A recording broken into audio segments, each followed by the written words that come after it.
Welcome to the Institute of World Politics. For those of you that are new, IWP is a graduate school, of national security, intelligence, and international affairs. We offer a doctoral program, 7 master's degree programs, including 2 online MAs and 18 certificates of graduate study. If you are at all interested in learning more about us, please feel welcome to speak to a staff member after the event. To support the work of IWP, please visit iwp.edu/donate.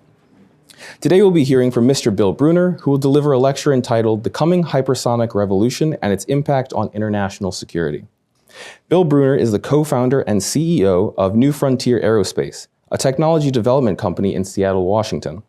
NFA is developing a range of applied technologies for the aviation, space, and energy markets, to include a renewably fueled vertical takeoff and landing hypersonic aircraft that will deliver passengers and cargo anywhere on Earth in less than 2 hours.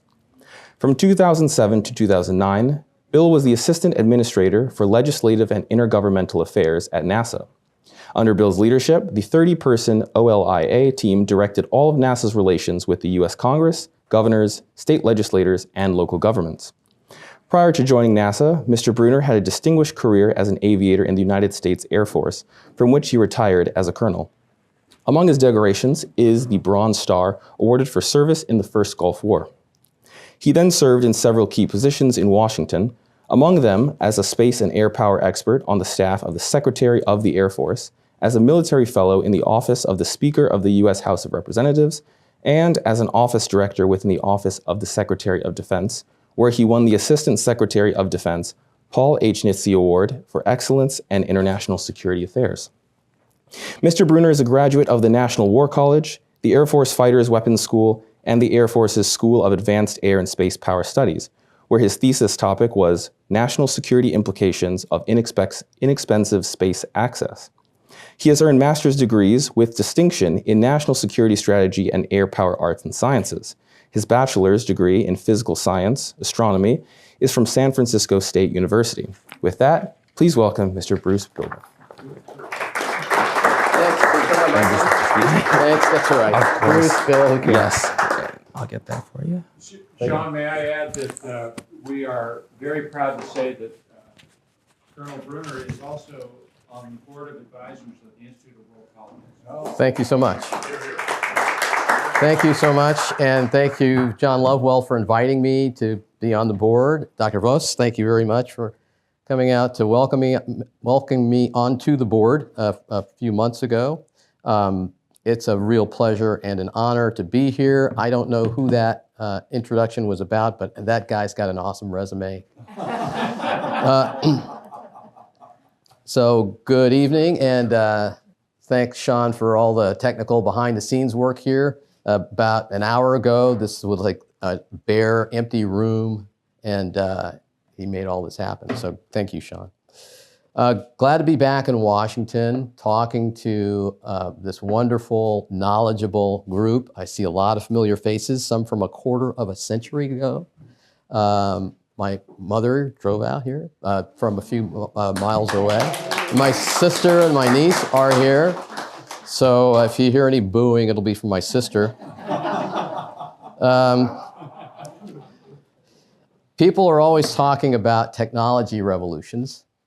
The personal computer revolution in the 70s, the internet revolution in the 90s, the personal cell phone revolution early in the century. But there are revolutions and there are revolutions. It's hard to judge when we're in the middle of them, but there are technology revolutions that are, in fact, breakpoints in history. And I think we're in the middle of another one. The advent of the airplane in the early 20th century is one of those. It was a step change in how fast we could move around the planet. It led to major changes in how we live, how we work, how we play, and how, dare I say, how we wage war. But towards the end of the 20th century, advances in how fast we're able to fly essentially stopped. Little known fact, today's Boeing 787 Dreamliner is slower than a 1958 707. There are a bunch of technical reasons for that, but the net result is flying across the country takes longer today than it did 65 years ago. So 1960s era visions of a hypersonic future with everyday travel 5 or 6 times the speed of sound. We saw these in Collier's or Look magazines that aren't around anymore for you young folks. But these dreams and visions languished for over 50 years. Some of us remember these visions of the future, passenger travel using space technology to span the globe, carrying passengers and cargo anywhere on Earth in 1 or 2 hours instead of today. Sounds a lot like what my company's trying to do. This 1960s era vision from Douglas Aircraft was fanciful and not really taken seriously. No one had ever, when this picture was drawn, no one had ever even landed a rocket on its tail before. They'd seen it in the movies, but no one had ever done it. Not until their successors at McDonnell Douglas did it in 1993, about 30 years ago this year, with a little strategic defense initiative program called Delta Clipper Experimental.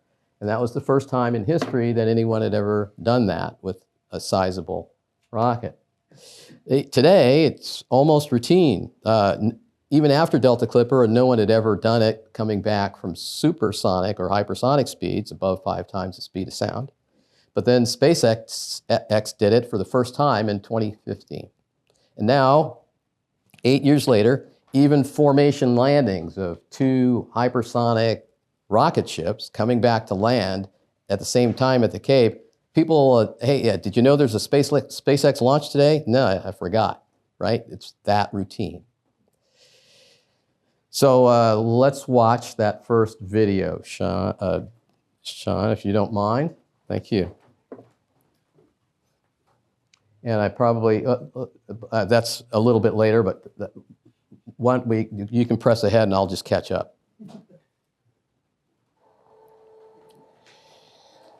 So now companies all over the world are working on vertical landing rocket ships, to include a company called Beijing Lingkong Tianjin. Hope I got that right.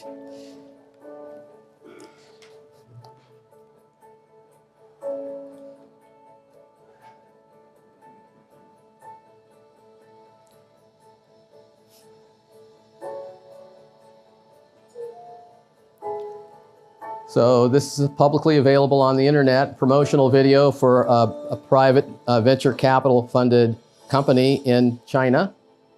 Their concept of operations is to launch 2 reusable stages.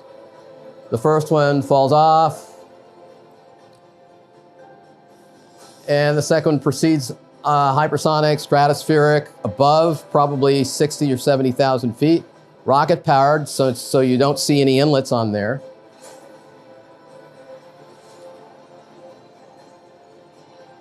Not enough time for an in-flight movie.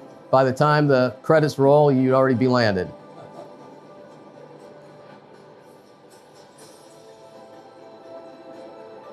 Shirt sleeve environment, no spacesuits, nothing weird. And when the vehicle gets to, I think in this case, Dubai,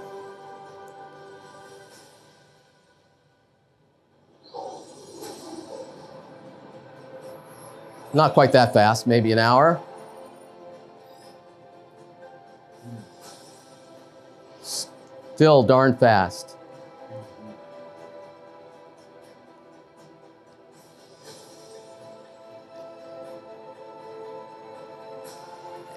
Approaching for landing.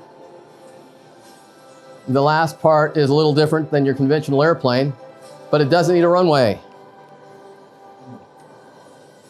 But again, you saw the SpaceX pictures. This is not way that far out beyond the realm of possibility. This is an interesting graphic. Anywhere on Earth, 2 hours or less, including North America.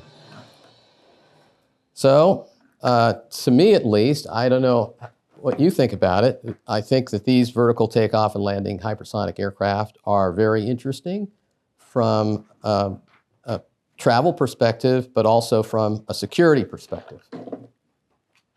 That's what I want to talk about today. A paper came out about 5 or 6 years ago. It was an AIAA paper. That's the standard scholarly outlet for papers on aeronautics and astronautics. It was from the School of Aerospace Engineering at Tsinghua University in Beijing, called Comparison of Vertical Takeoff and Landing and Horizontal Takeoff and Landing Hypersonic Aircraft. It makes the point about security when it says the vertical takeoff and landing, I should have put the quote up, but I'm going to read it, I apologize. The vertical takeoff and landing hypersonic aircraft has significant advantages over horizontal takeoff and landing hypersonic aircraft to adapt to tough environments, as in the mountains, on islands, or even on large warships. This feature makes it especially suitable for military applications for emergency rescues. So here's what island operations might look like with an American hypersonic rocket ship. And this is a whole TV production thing. Sean and I rehearsed this. And so we were trying to make the point that they don't have to be miles apart, because this is not any sort of space launch vehicle. It's got a lot less power, and therefore they can be a lot closer to one another. You wouldn't need that runway in the background, but we showed them co-located, but just as a possible transportation hub. So that's the name of that tune. And here's what operations might look like from the sea. They'd be lashed down so they don't fall over. Then you'd release the clamps for takeoff.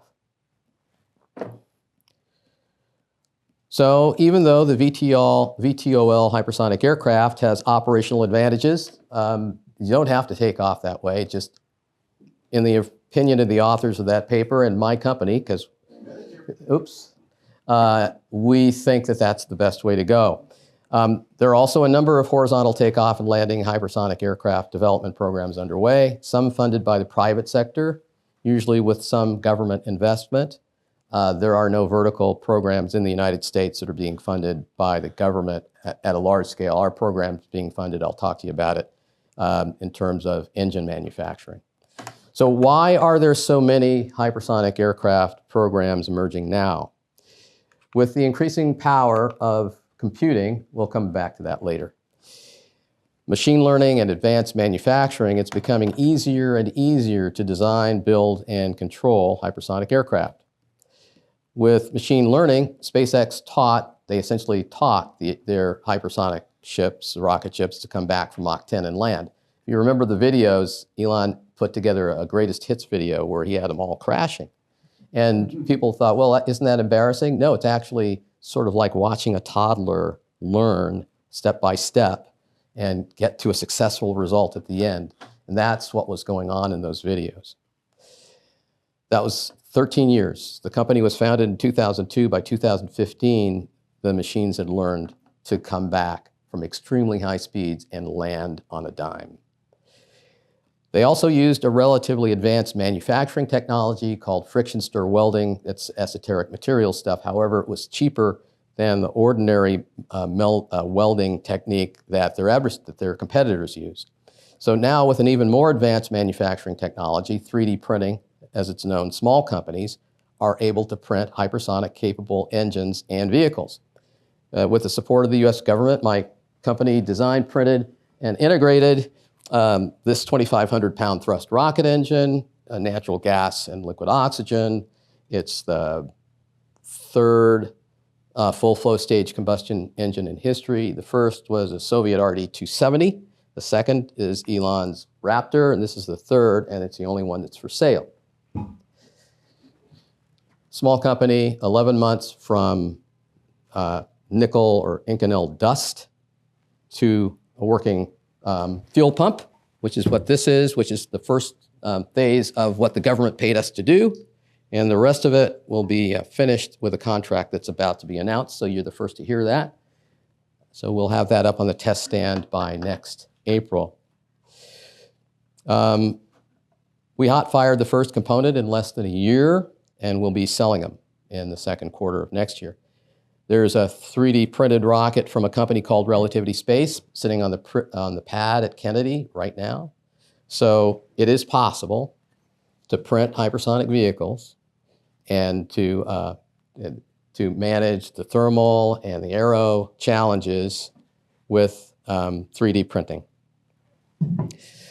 These efforts around the world are likely to proliferate. If anybody knows the history of technology, it's inevitable. And they'll have significant impacts throughout our society. Let's take one example, transplant medicine. Today, commercial aircraft take a minimum of 6 hours to cross the continental United States. Unfortunately, for the physicians in the room, the ischemic life of a donated heart or lung is only 4 hours.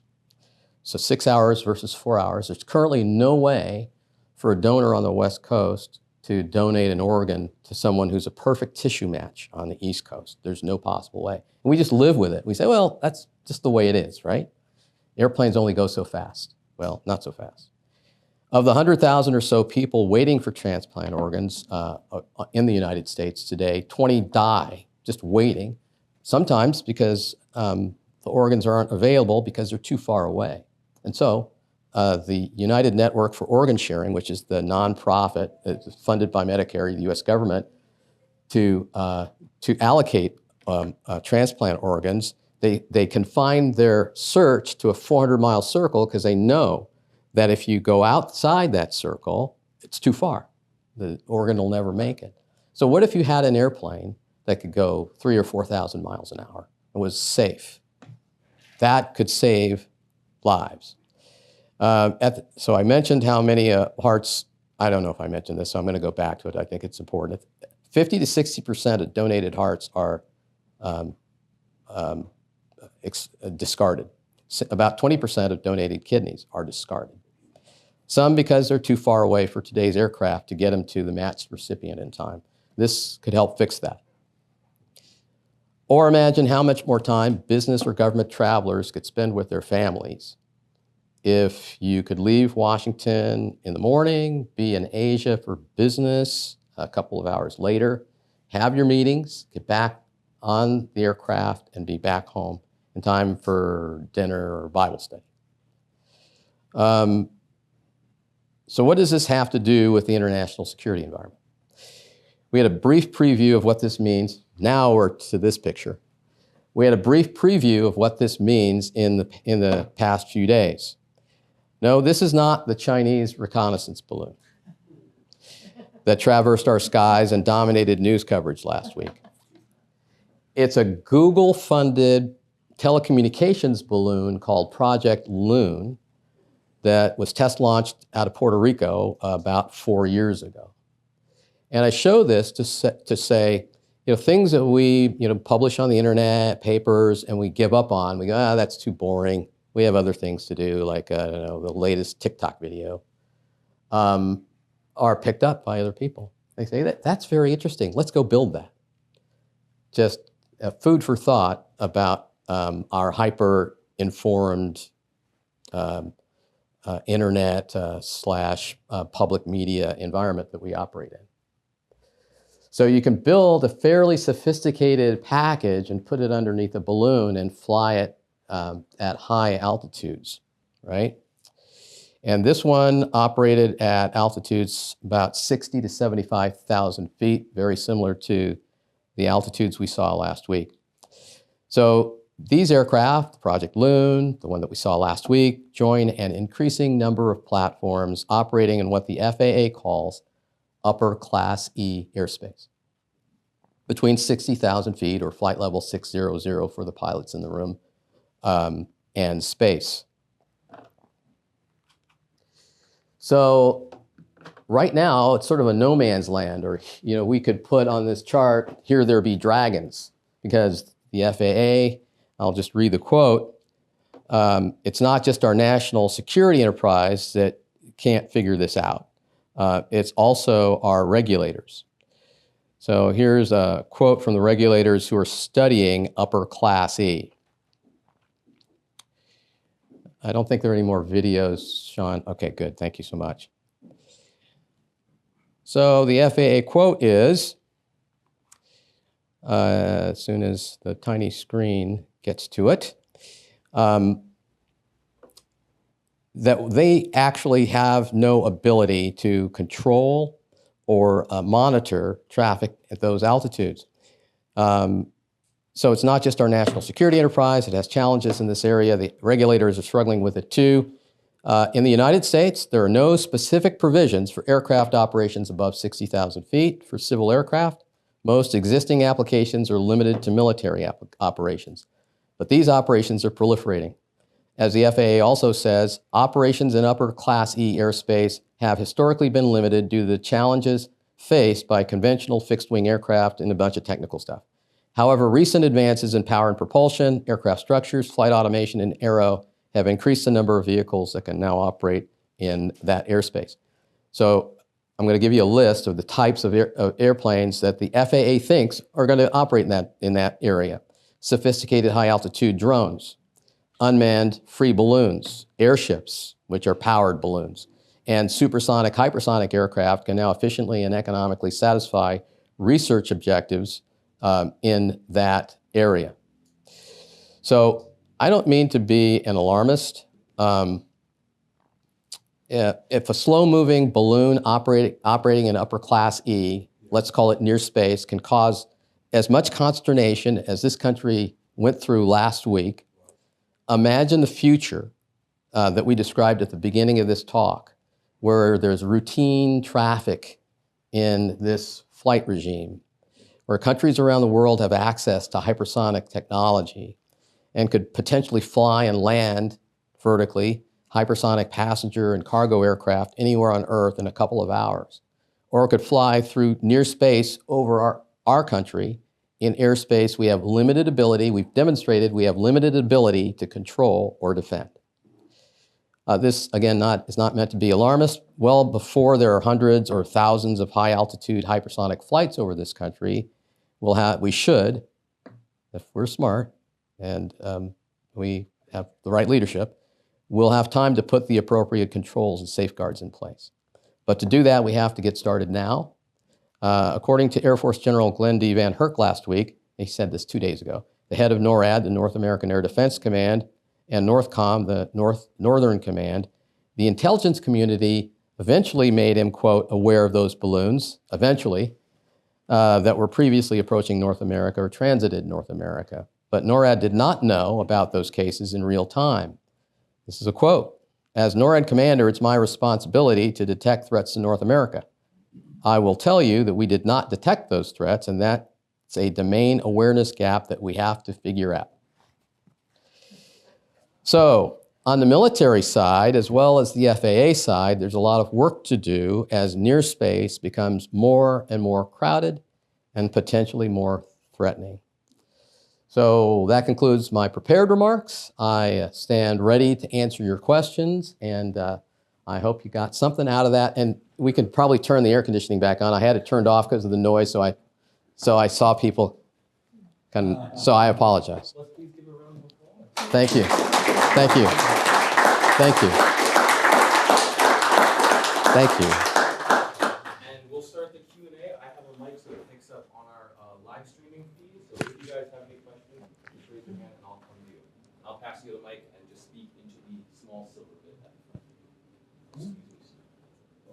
Thank you for the excellent presentation and an illuminating one. And timely. I think maybe a lot of us are wondering about the reports of China's alleged hypersonic weapons that or missiles that can go allegedly 22,000 miles. I know it's probably class.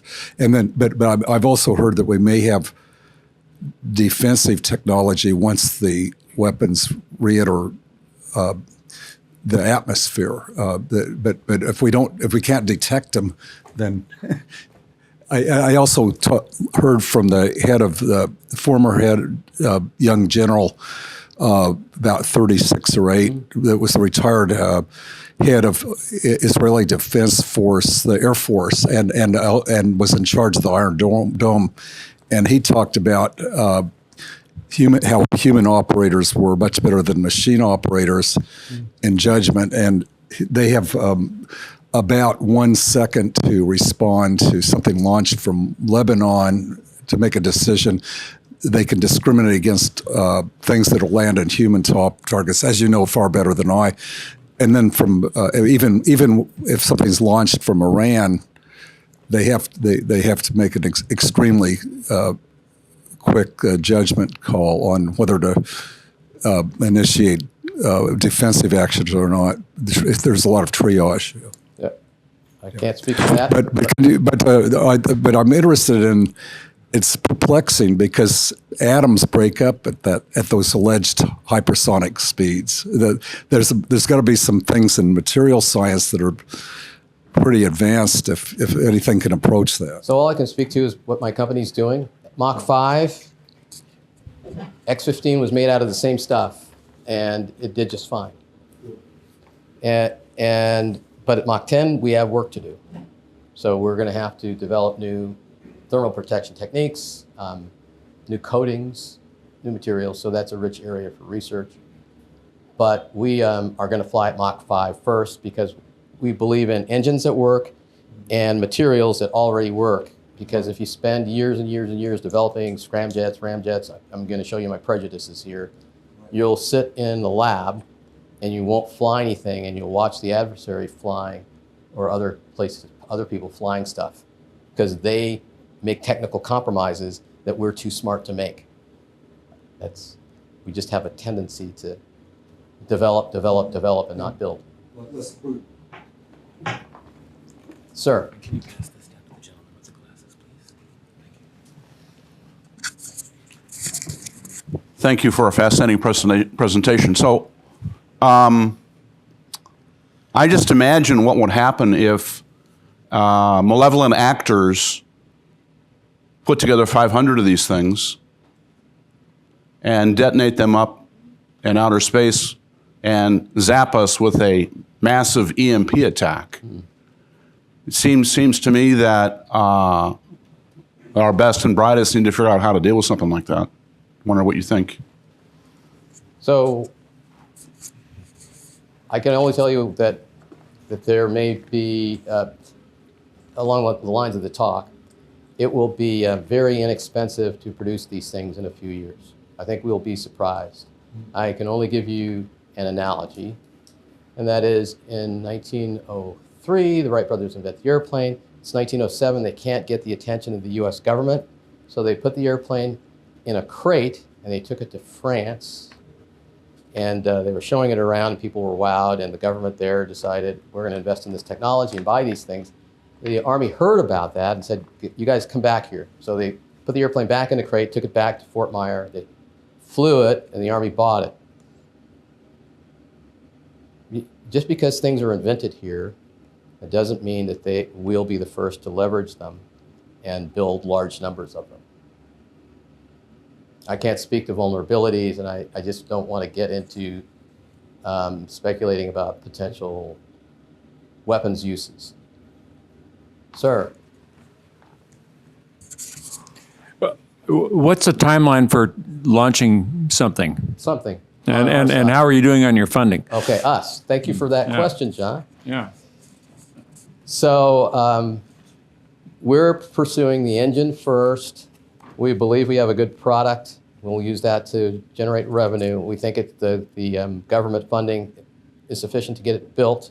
We'll need to raise venture funding to turn it into a product, to do qualification testing, to full duration run testing. And we believe that that will create enough credibility for us to raise private capital to build the Pathfinder vehicle, which is a 12-foot tall version of this.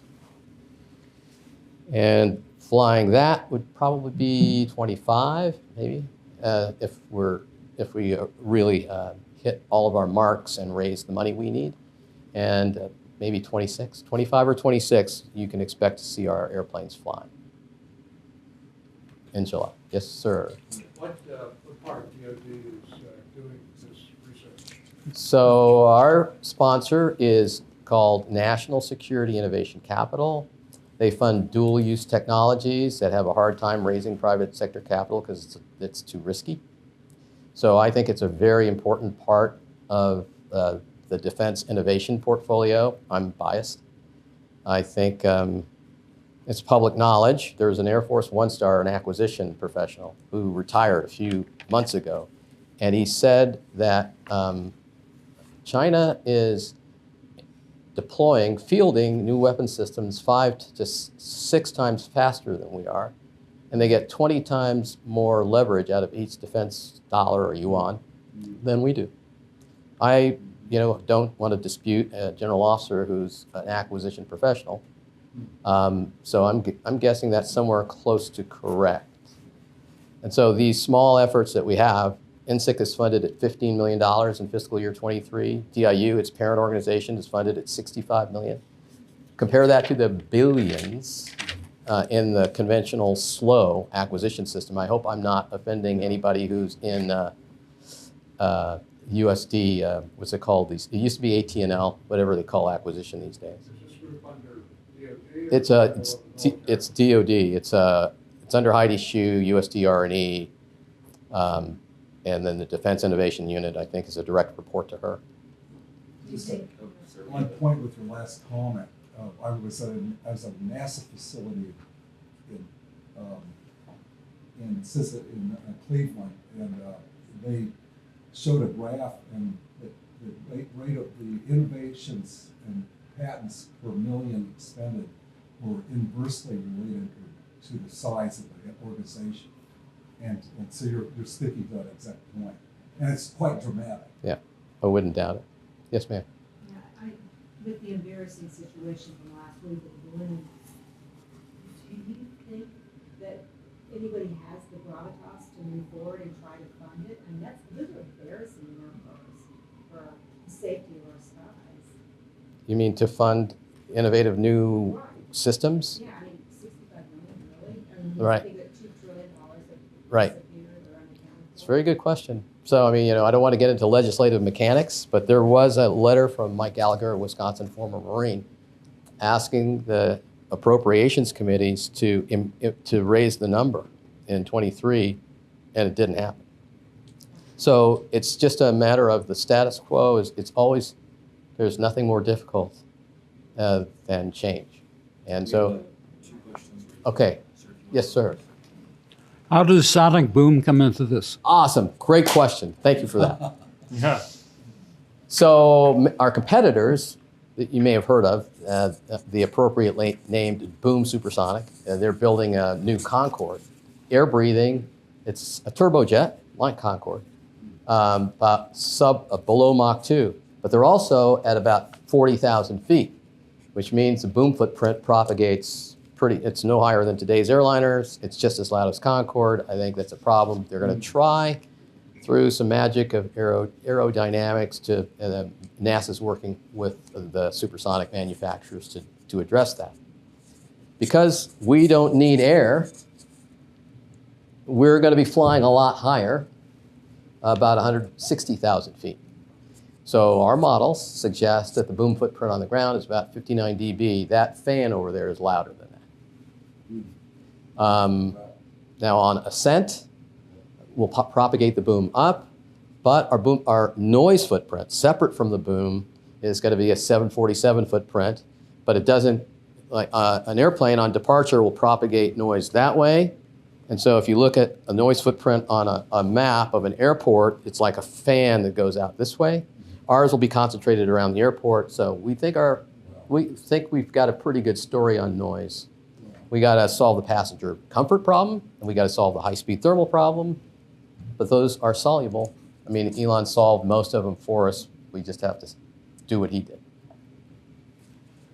Sir? Yeah. In terms of the material science, Yes. There's a technology, maybe you're familiar with it or not, but it's called molecular docking. It's used in biological applications. It's trying to solve cancer, Parkinson's, Alzheimer's. You have some molecule that's, say, like this normally, Yeah. and then it sticks together. Right. And then molecular docking is you find something that sticks in there and stops the cancer from replicating. Right. And so it's a big area. People are trying to do stuff. You can't really solve these biological molecules exactly with quantum mechanics, but you can sort of try things. You use ideas that are not exact solutions, but that gives you some hints to search for these molecules. Right. And you could use the same technology for your material science search to try to search through molecules. Is that something you've thought of already, or? So we're doing ceramic coatings. There are other materials that we're investigating. I'd be glad to learn more and run it past our technical folks. Okay.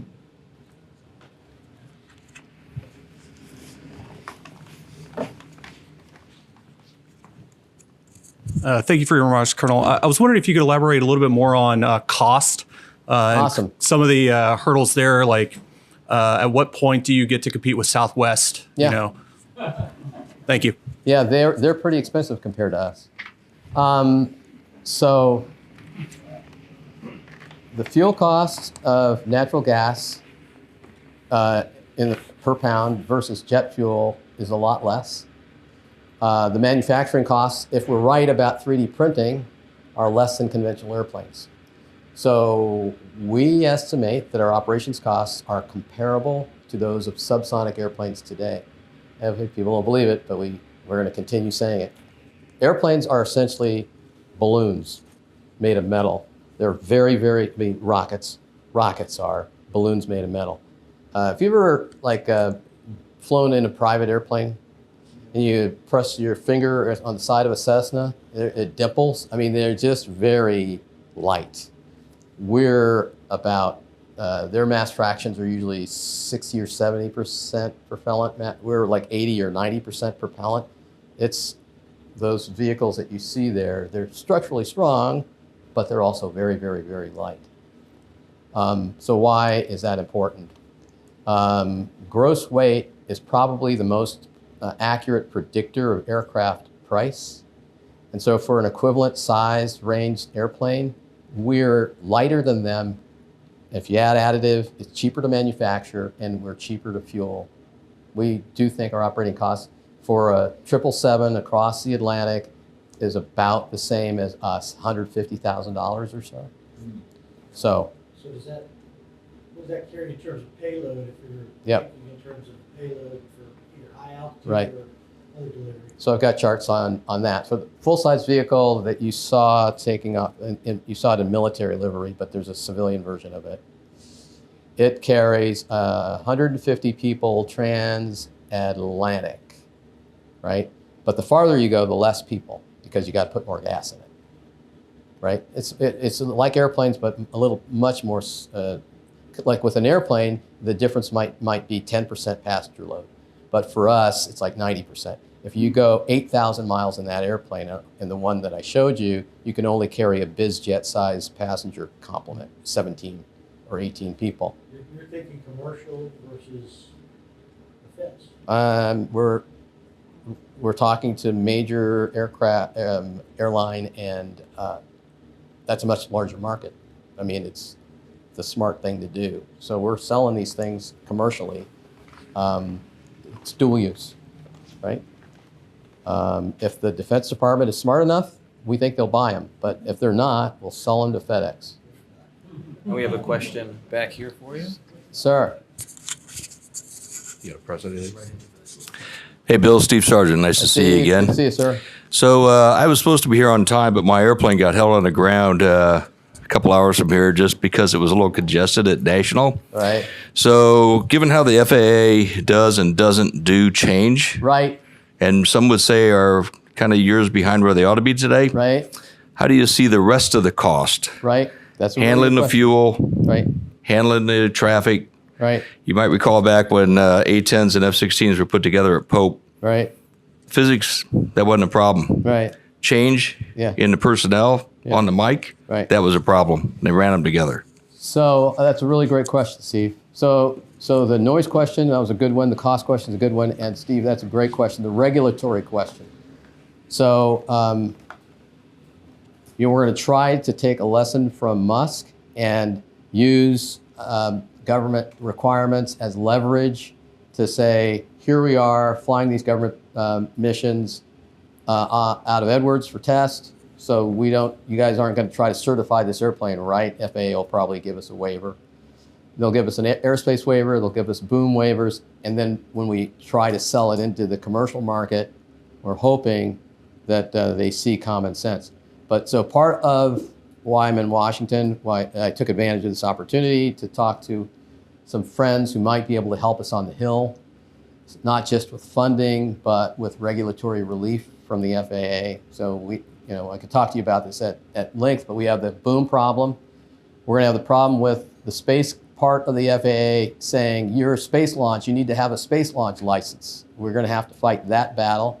Then we're going to have to find a way to get these airplanes certified, right? Because even Boeing has to spend billions of dollars. Part of the reason that their airplanes are so expensive is to get them certified.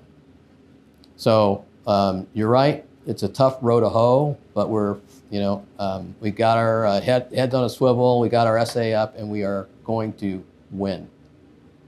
Thank you. It's good to see you. I probably haven't seen you in 30 years.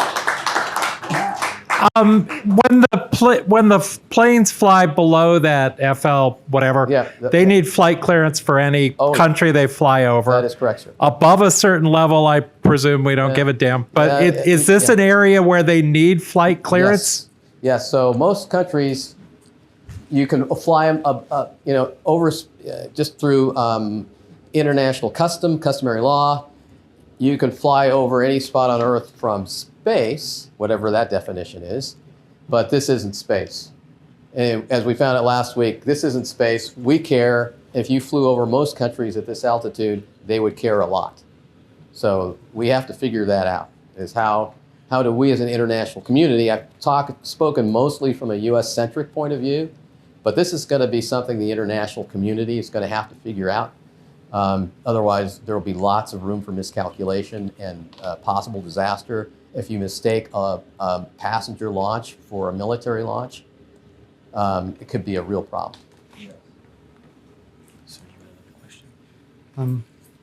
Just out of curiosity, the financial services has drawn a lot of brain power out of physics, and right. engineering, and everywhere.